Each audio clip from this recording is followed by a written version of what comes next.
Oke guys, balik lagi bersama gua Cakra. Ya, kali ini ya ini adalah sebenarnya konten yang gua tunggu-tunggu ya, gua sendiri yang nunggu. Karena gua udah lama banget nggak upload video dan udah lama banget nggak masuk ke sesi ini, yaitu sesi sharing time ya, dimana kali ini kita akan membahas sebuah topik dan gue bukan pakarnya, gue bukan ahlinya, tapi kita memilih sebuah tema dan memilih sebuah topik lalu kita membahasnya. Ini kita bahas sama-sama, cuma di dalam video ini gue akan membahas secara dari sudut pandang gue ya. Kalau buat teman-teman yang mau ikutan juga sharing ya bisa aja ntar komen di bawah ya. Siapa tahu kalian nonton video ini, kalian ingin memberikan pendapat kalian juga bisa. Oke. So jadi kemarin sebelum gue bikin konten ini tentunya seperti biasa gue melakukan Q&A dulu terlebih dahulu di Instagram untuk nanya ke teman-teman kira-kira enaknya kita bahas apa ya kalau untuk di sharing time ini. Nah kebetulan gue nemu salah satu hal yang unik ya. Jadi salah satu dari teman gue yang ini ya, nih. Oke, yang di sini nih. Pertanyaannya adalah tentang ngebahas soal self harming ya. Awalnya gue nggak tahu self harming itu apa, belum pernah dengar gitu ya.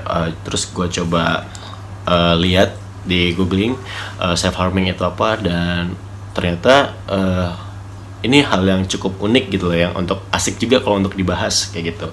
Dan ternyata ini menarik untuk dipelajari juga gitu. Jadi gue melakukan study case sebelum gue bikin video ini, gue pelajari dulu ya. Sekali lagi gue jelasin teman-teman di sini untuk masalah ini, pembahasan ini. Gue bukan seorang ahli, bukan psikolog, bukan seorang pakar atau apapun. Gue ngebahasnya hanya dari sudut pandang gue ya. Kalau kalian juga mau memberikan pendapat silakan. Kalau anda kata ada ucapan gue yang nanti kemungkinan salah atau misinformation, ya kalian bisa kasih tahu gue di komen di bawah video ini, oke? Jadi buat kalian yang mungkin sebagian dari kalian mungkin udah tahu apa itu self harming ya. Mungkin juga sebagian dari kalian tuh masih belum tahu self harming itu apa sih ya kan.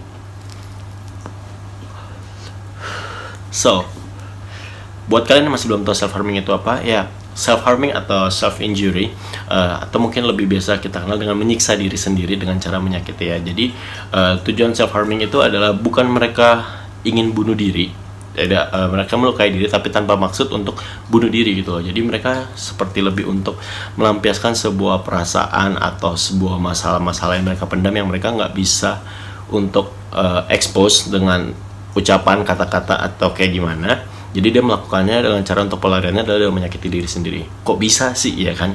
Kenapa sih orang harus milih untuk nyakitin diri sendiri? Nah, di sini gue mau kalian lebih open minded, nggak ngejudge dari sudut pandang manapun ya. Gue ngebahasnya secara sosial mungkin ya, lebih secara tentang dari sudut pandang sosial, bukan dari sudut pandang religius, oke? Jadi self harming itu adalah mungkin lebih, kan pernah nggak sih ngerasa kayak di sekitaran kalian atau kenalan kalian, teman-teman kalian mungkin ada di lingkup kalian, atau mungkin bahkan kalian sendiri pernah melakukannya, seperti nyelet tangan ya. Jadi kayak entah itu masalahnya apa, terus kayak kalian stres, terus pengennya kalian adalah melukai diri sendiri dengan benda tumpul atau benda tajam, melukai diri kalian sendiri hingga berdarah-darah seperti itu. Itu adalah hal yang dimaksudkan dengan self harming ya kan. Sebenarnya self harming itu udah mungkin untuk hal yang ke tahap untuk seperti melukai diri dengan benda tajam, seperti menyelet tangan atau segala macam, itu udah masuk mid to extreme ya. Karena sebenarnya ternyata ada variatifnya juga. Ternyata mungkin ada dari kalian yang nggak tahu kalau ternyata kalian selama ini melakukan self harming tanpa kalian sadari. Nah, uniknya tuh di situ tuh. Nah, jadi kebetulan nih di Instagram juga tadi ada yang nanya contoh-contohnya apa aja selain nyelet tangan atau mogok makan ya. Jadi ini setelah study case yang gue pelajarin ya, gue juga kaget gitu loh. Ternyata selama ini, berarti selama ini gue ngelakuin self harming tanpa gue sadari. Ada yang gue sadari dan ada yang nggak gue sadari gitu loh ya. Jadi mungkin kita bahas dulu contoh-contoh dari self harming itu apa aja ya. Mungkin dari hal yang terkecil ya. Kalau dari hal kecil tuh self harming itu bisa seperti ketika kalian ngadepin suatu masalah gitu ya kan.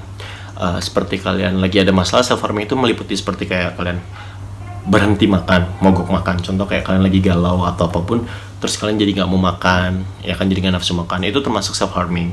Terus atau kalian malah jadi sebaliknya, jadi makan benar-benar over daripada yang biasanya jadi banyak makan, itu pun termasuk self harming gitu loh. Terus kalau kalian misalkan dari segi finansial, misalkan kalian banyak uang, terus atau uang kalian pas-pasan ya kan. Ketika kalian lagi galau, ada masalah atau apapun, kalian menghambur-hamburkan uang kalian ya kan, seperti minum, mabuk-mabuk segala macam. Itu termasuk self harming juga ya kan. Yang udah mulai masuk ke itu ekstrimnya itu adalah dengan menyelet-nyelet tangan diri sendiri, habis itu melukai sendiri, mukul tembok segala macam, mukul diri sendiri, ngejambak diri sendiri, itu termasuk self harming. Dan yang sampai ke study case yang lebih ekstrim lagi, self harming itu bisa sampai matain tulang sendiri, menelan-nelan benda yang tidak layak untuk dimakan, seperti benda mati, seperti kayak entah kaca, beling segala macam, itu termasuk self harming. Benda-benda yang nggak lazim intinya. Terus kalian juga yang paling ekstrimnya itu udah sampai ke mutilasi diri sendiri, itu termasuk self harming. Ya mungkin kalau misalkan dari kalian itu ada yang berpikir kayak yang, kenapa harus ngelakuin hal bodoh seperti itu, kenapa sih harus ngelakuin hal konyol itu? Stop di situ, don't judge people ya. Jadi gini, kalau kalian mungkin dari kalian suka ada yang berkomentar ketika kalian lihat teman kalian ngelakuin hal seperti itu, kalian akan berkomentar, ngapain sih lu kayak gitu, goblok banget, kayak nggak ada hal lain aja, kenapa sih lu bodoh kayak gitu segala macam. Mungkin kalian akan berkomentar seperti itu. Terus atau misalkan kalian mau ngebawa secara religius, kalau orang punya iman, dia nggak akan melakukan hal seperti itu. Kalau lu percaya ada Tuhan, lu nggak mungkin ngelakuin kayak gitu. Intinya gini guys, kalian mau ngomong kayak gitu juga ke mereka atau ke orang yang lagi ngalamin tekanan, pressure, itu nggak ngebantu mereka sama sekali. Dengan kalian ngucapin seperti itu sama sekali tidak membantu mereka. Yang ada, kalian tuh malah menyudutkan mereka, memojokkan mereka untuk melakukan yang namanya self harming. Ini menurut gue ya. Karena kenapa? Jadi self harming itu latar belakangnya adalah, pertama itu karena seseorang merasa putus asa ketika dia menghadapi sebuah masalah, ketika dia menghadapi sebuah kegelisahan di dalam dirinya. Dia tidak tahu cara bagaimana untuk menyelesaikan masalah tersebut. Dia merasa terbebani dan dia nggak tahu harus kemana untuk bisa bercerita atau ngebantu gitu loh. Ibarat kata sekarang kayak gini, kalian ngadepin ada teman kalian ya kan, dia punya masalah, dia punya beban, terus dia mencoba untuk bercerita dengan kalian. Tapi ketika dia mencoba bercerita dengan kalian, yang dia dapetin itu malah judgement dari kalian, malah dia ngerasa dihakimi, yang ujung-ujungnya akhirnya dia akan menarik diri untuk bercerita dengan kalian, dan akhirnya dia lebih memilih melakukan self harming kayak gitu loh.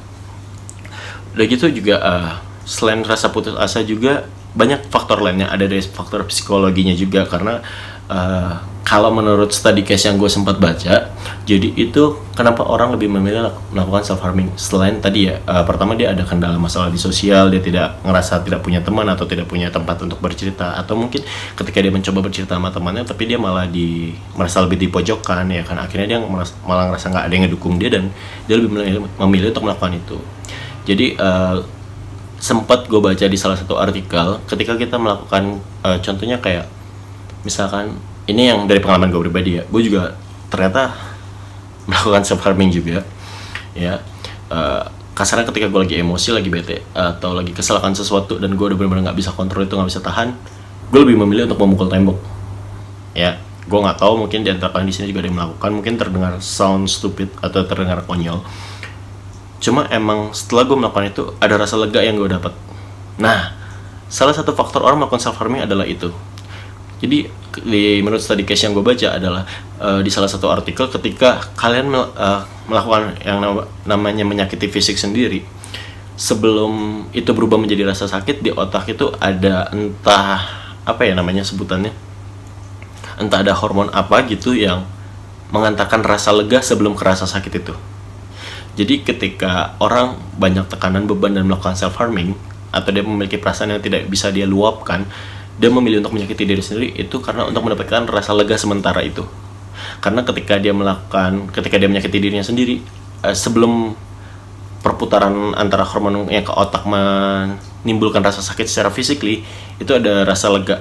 Kalian coba cari aja di artikelnya, kalau misalkan andai kata penjelasan gue kurang jelas ya, karena mungkin agak belibet gue ngejelasinnya ya, tapi yang gue baca seperti itu. Jadi kayak ada, sebelum rasa sakit itu ada rasa lega, semacam kayak hormon di dalam tubuh yang mengantarkan rasa sakit ke otak, tapi dia menghantarkan rasa lega terlebih dahulu baru ke rasa sakit. Nah, jadi orang-orang yang melakukan self harming itu adalah mencari rasa lega sementara itu untuk pelariannya dia dari semua masalah-masalah dan beban-bebannya dia.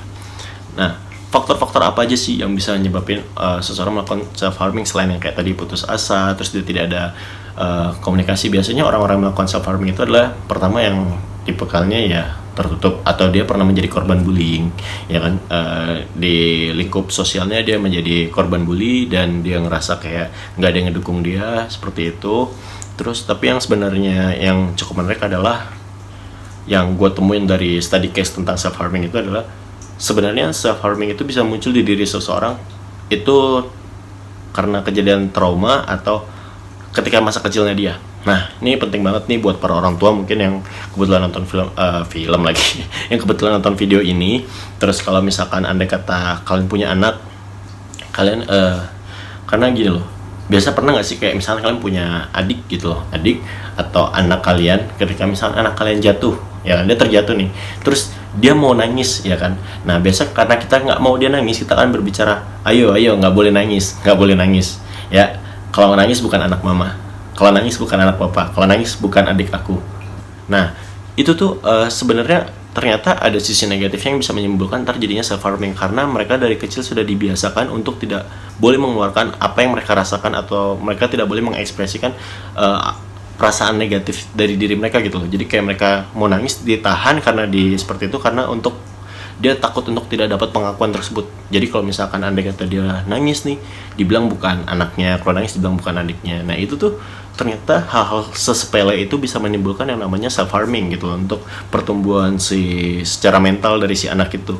Jadi ketika dewasa nanti, karena dia sudah dibiasakan untuk menahan perasaannya, dia tidak boleh mengekspresikan apa yang dia rasakan. Jadi ketika dia mulai tumbuh dewasa nanti, ketika dia ada masalah ataupun ada sedih, dia lebih biasa untuk memendam diri sendiri gitu loh.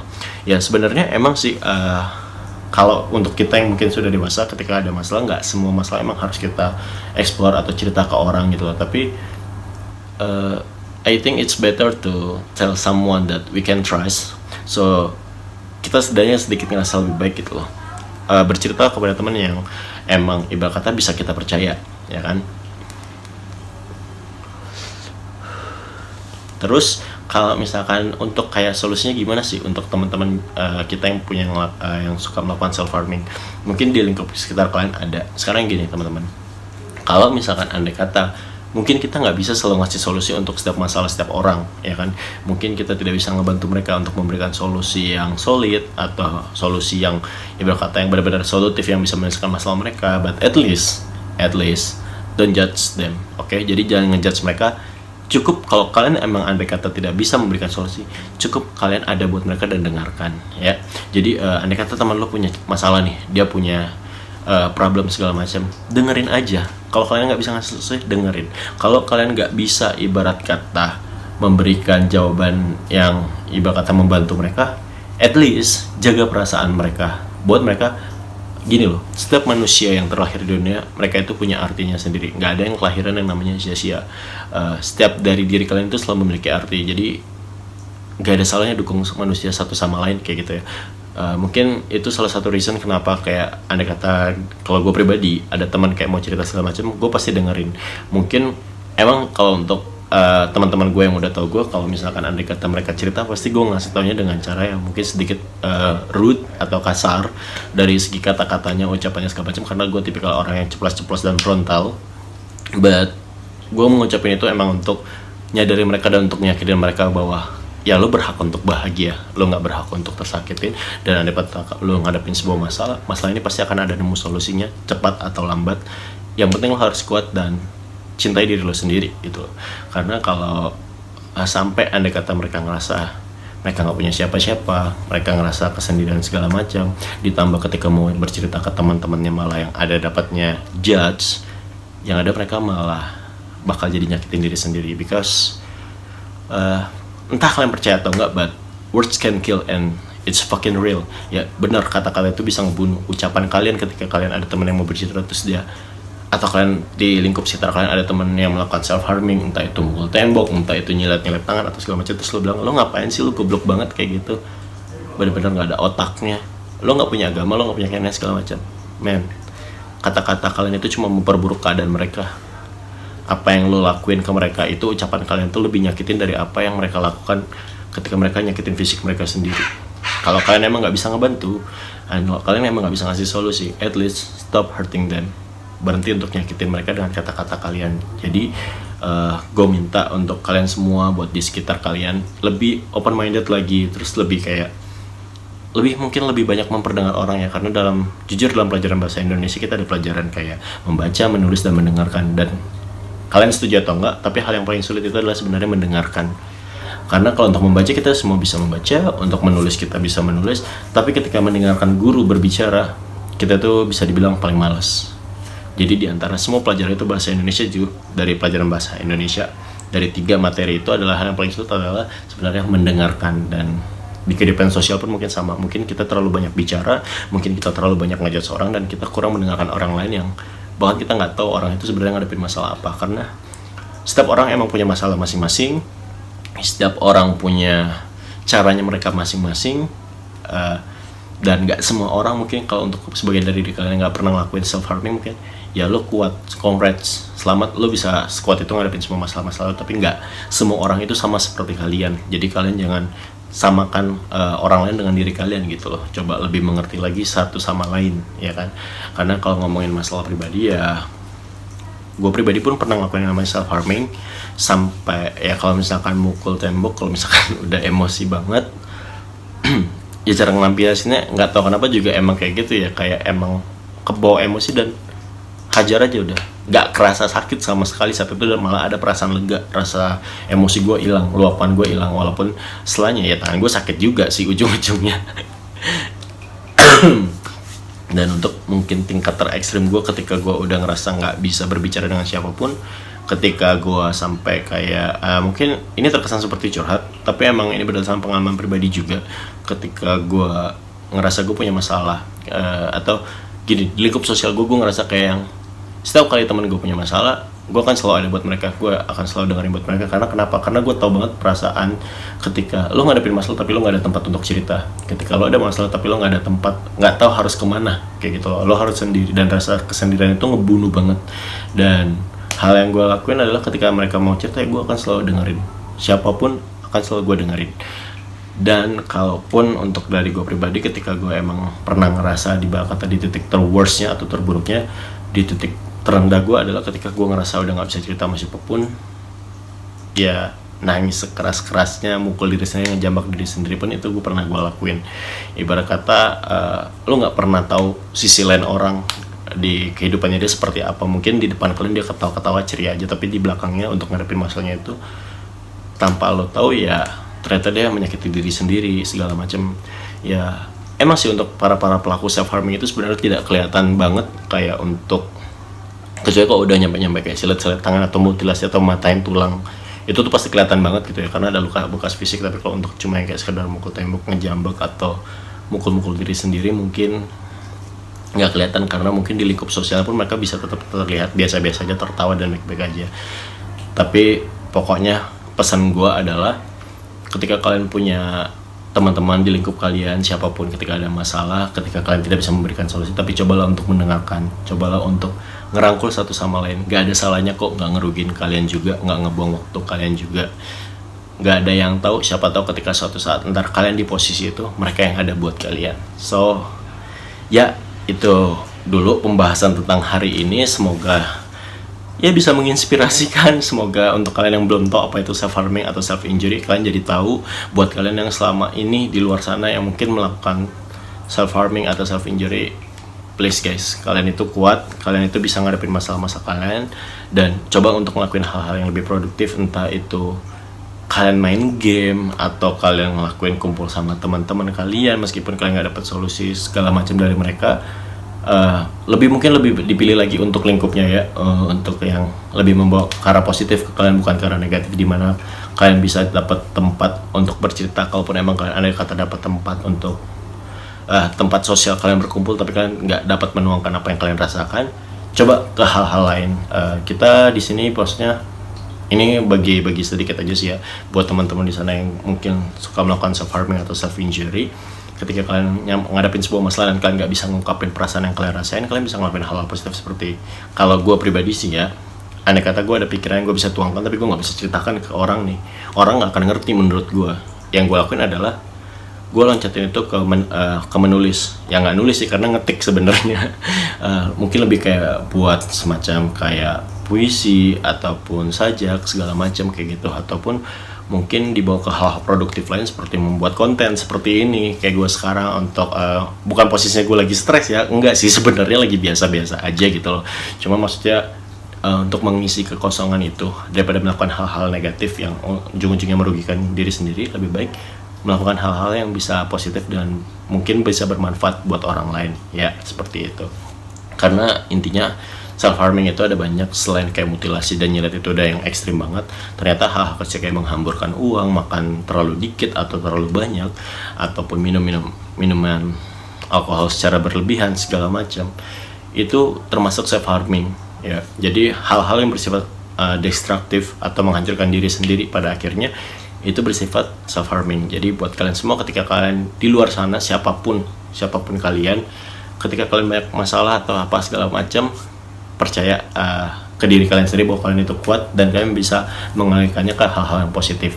Buat kalian juga di sana, buat teman di lingkup kalian siapapun, entah itu teman atau saudara segala macam, ketika mereka ada masalah, ketika mereka ingin bercerita, coba untuk lebih mendengarkan lagi, meskipun kalian nggak bisa ngasih solusi, at least kalian ada buat mereka. So itu dulu dari gue.